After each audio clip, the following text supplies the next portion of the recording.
Hi everyone, welcome back to my channel. My name is Anisha and thank you so much for joining me here today. Today, I'm updating my reading journal with the books I read back in March. The first book I read in March was The Golden Sun by Pierce Brown.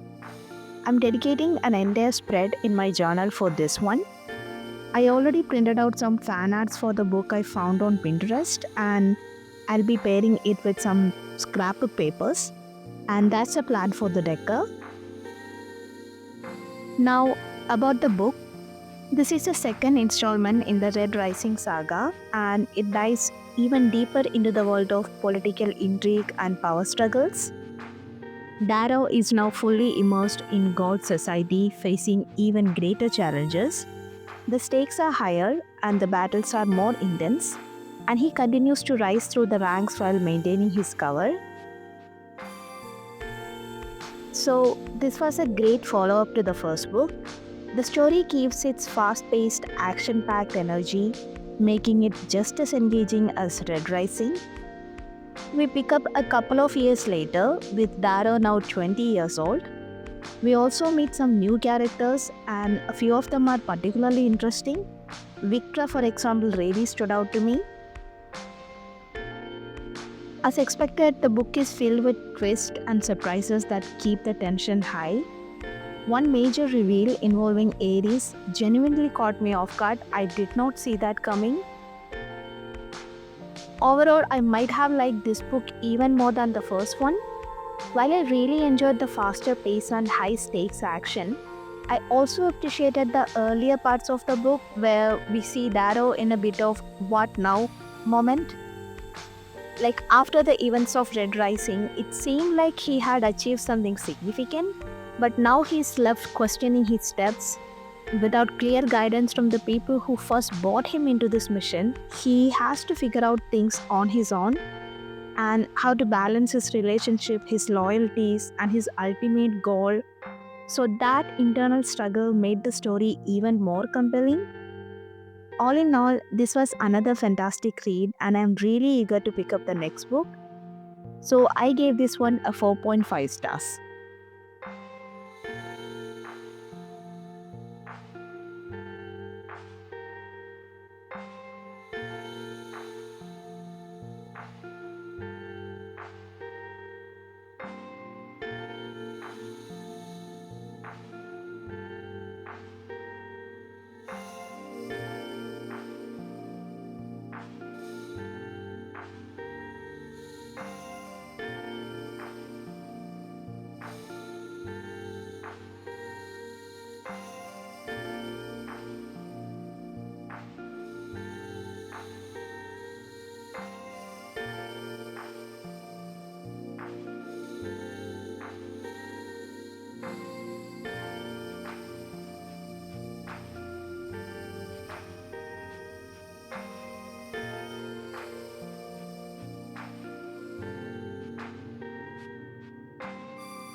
The next book I read was And the Mountains Echoed by Khaled Hosseini.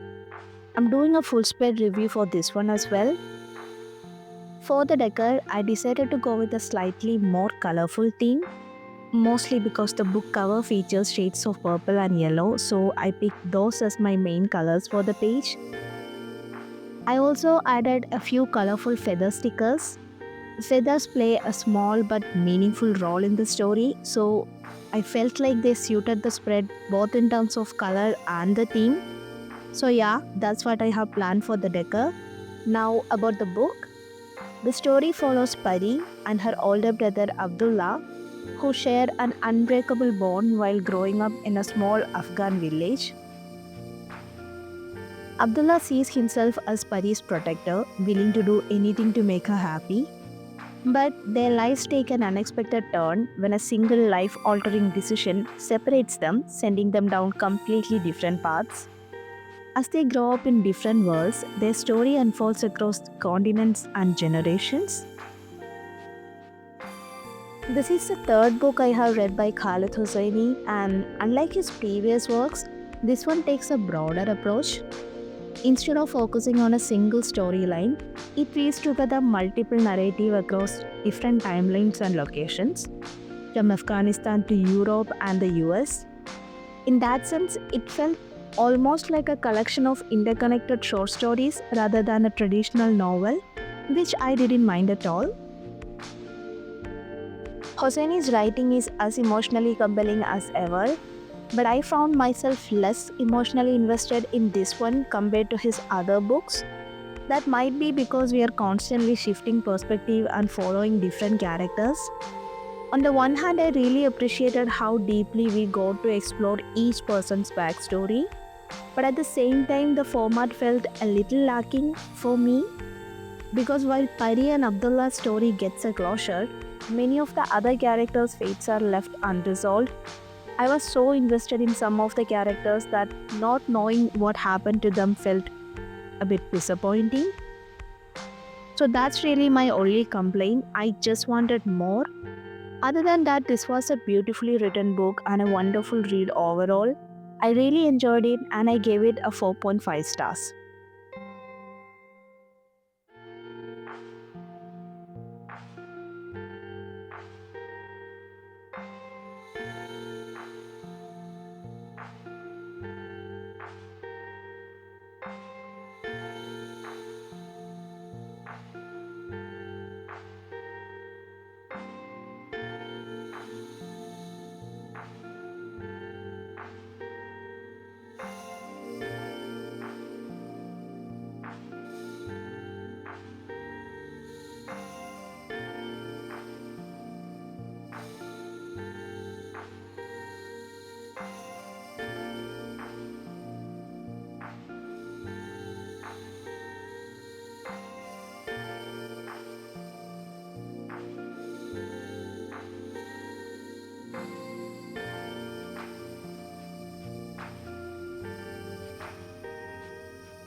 My next read was The Thousand Crimes of Mingu by Tom Lin.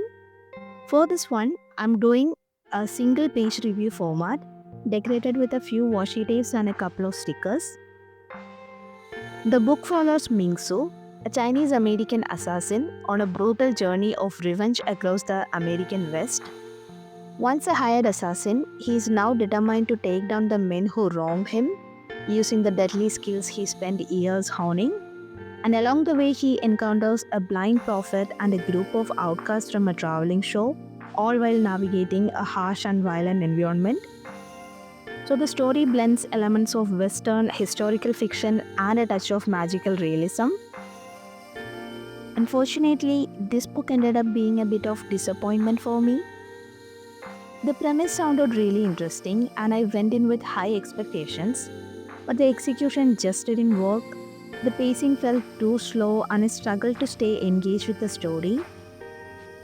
I never felt truly pulled in. Instead, I found myself feeling distant from the characters and the events. The plot also lacked any genuinely compelling development, at least for me, which made it even harder to stay invested.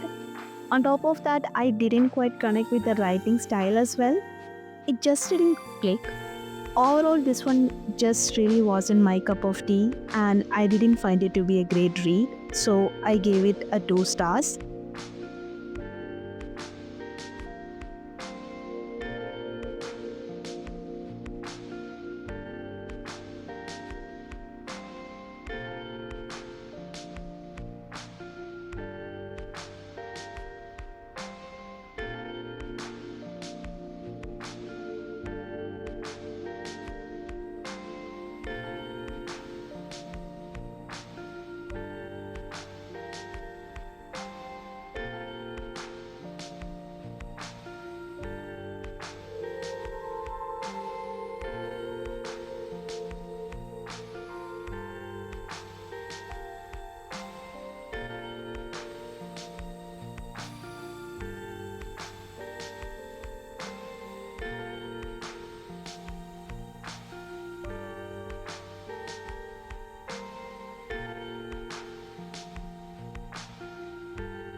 My next read was The Perfect Son by Freda McFadden.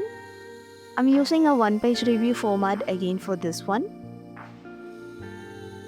This is a mystery thriller that follows a mother who has always believed her teenage son was perfect, a kind, intelligent, and mature kid. Even though she sometimes sensed something darker beneath his charming exterior, she chose to ignore it, convincing herself that it didn't matter. But when a girl goes missing and her son becomes the prime suspect, she can no longer avoid the questions she has been pushing aside for years. So, as the investigation unfolds, she is forced to confront their past, her son's true nature, and the things she never wanted to acknowledge. So, I'm already familiar with the author's writing style and the kind of stories she tells, so I had a general idea of what to expect going in. Overall, this was just an okay read for me. There were a few things that didn't quite work. As a mystery thriller, it lacked a major plot twist. There was one, but it felt pretty predictable, so the suspense didn't land the way I hoped it would. The relationship between the mother and son also felt a bit off. Something about the way she talks about him came across unsettling. Overall, not a great read. I had definitely read better from this author, so I gave this a 2.5 star.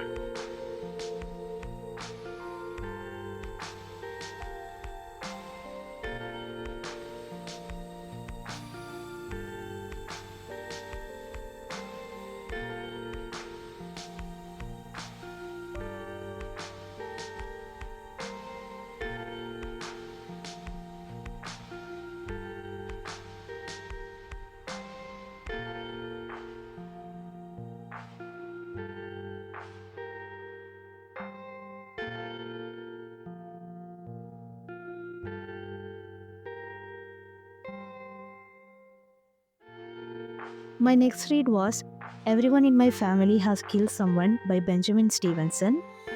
For this one, I'm doing a full spread review with some washi tape, stickers, and scrapbook paper.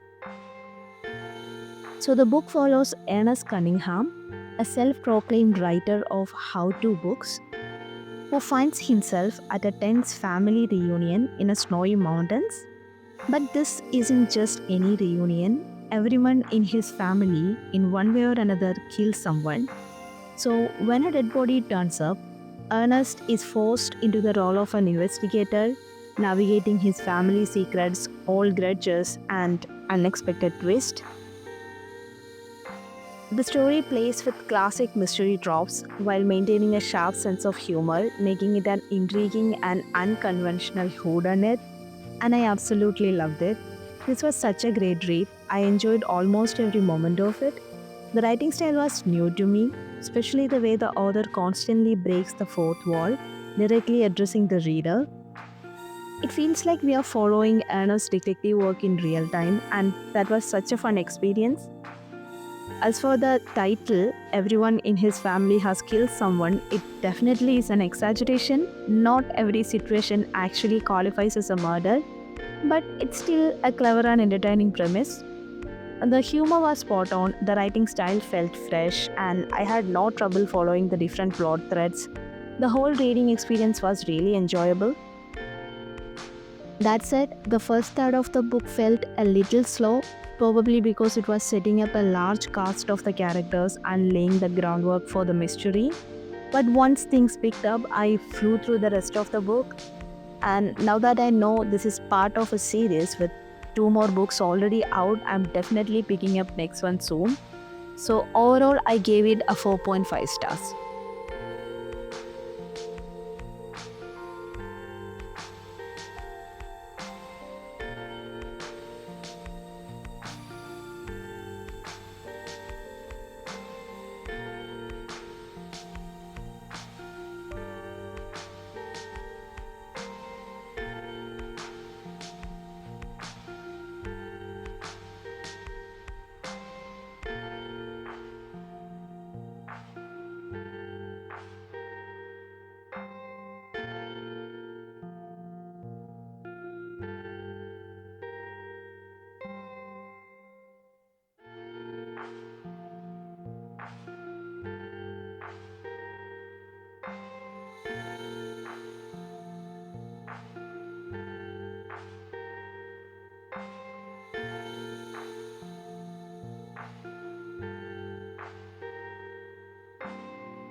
My next read was Harry Potter and the Half-Blood Prince by J.K. Rowling. I'm doing a one-page review format for this one. This one was a reread. The Harry Potter series is one of my comfort reads. I usually go back to it once every year or two, so it didn't feel necessary to do a full spread review for this book. But since I read it this month, I still wanted to include something in my journal. So for this page, I'm focusing mostly on some decor and quotes from the book. Since Half-Blood Prince centers around Severus Snape, I decided to make him the main character for the spread. So I found a fan art of Snape on Pinterest that I'll be including, along with a couple of popular quotes from Snape. These quotes aren't specifically from this book, but they are iconic Snape quotes, so I thought they would fit nicely. That's all I'm doing for this page, no full review, and of course I rated the book a 5 stars.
My next read was Obsidio by Amy Kaufman and Jay Kristoff.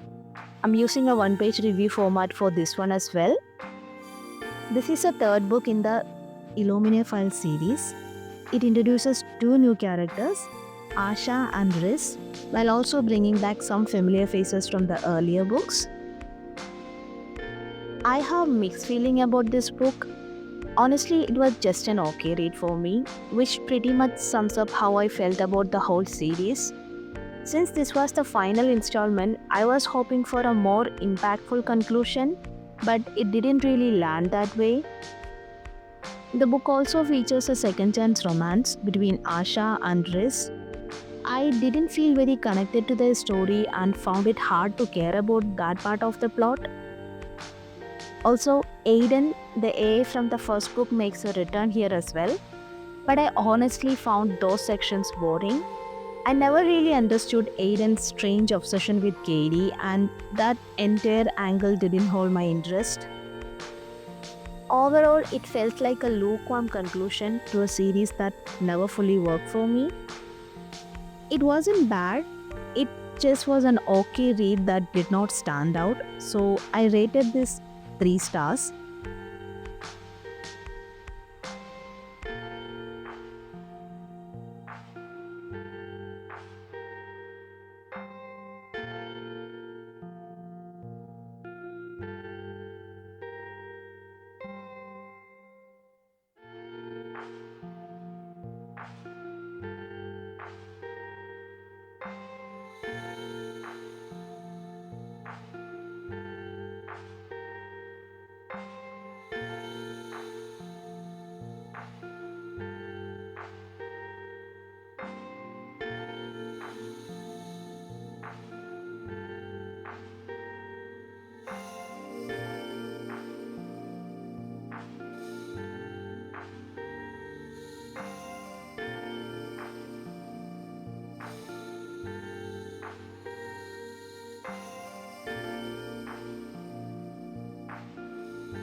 The last book I read in March was Morgan is My Name by Sophie Keach. For this one, I'm back to a full spread review. I'm mostly using scrapbook paper for the decor, along with a piece of art I found on Pinterest that I think really matches the vibe of the book. Now, about the book, this is a reimagining of the legendary Morgan Le Fay told from her own point of view. Set in a medieval world, the story follows Morgan as she grows up navigating a life full of secrets, power struggles, and the expectations placed on her, both as a woman and a royal. I went into this book without much background in the Arthurian legends. A couple of years ago, I came across the topic in another book, so I looked it up out of curiosity, and that's about the extent of what I knew.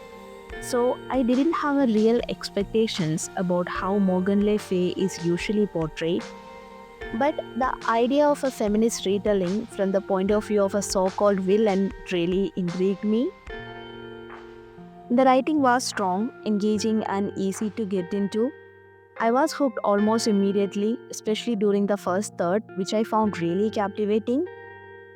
It definitely a slow-paced, character-driven story, which I didn't mind, but I'll admit there were moments where the reading felt a bit dull. Not the whole book, just certain parts here and there.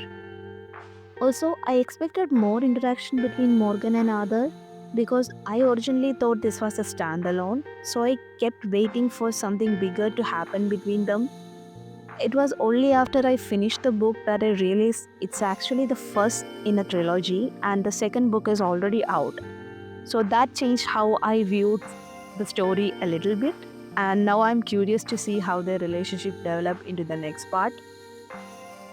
Overall, it was a really good reading experience.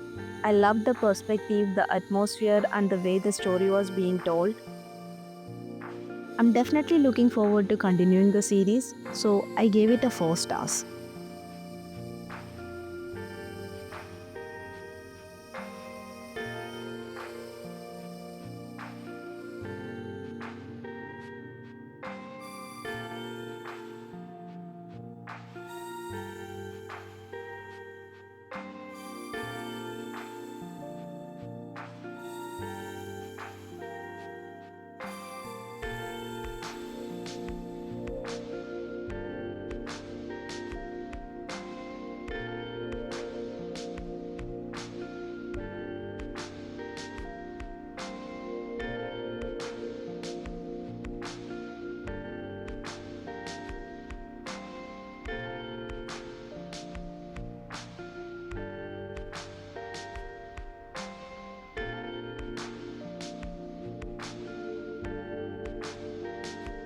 So that was the last read for March.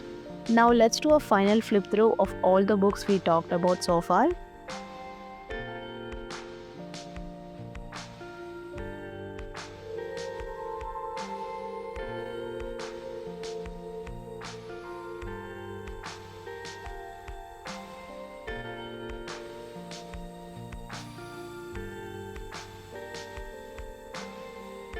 That's it for today's video. Thank you so much for watching. Please check out my channel for more journaling content. And if you enjoyed this video, don't forget to like, comment and subscribe. I'll see you in the next video. Bye.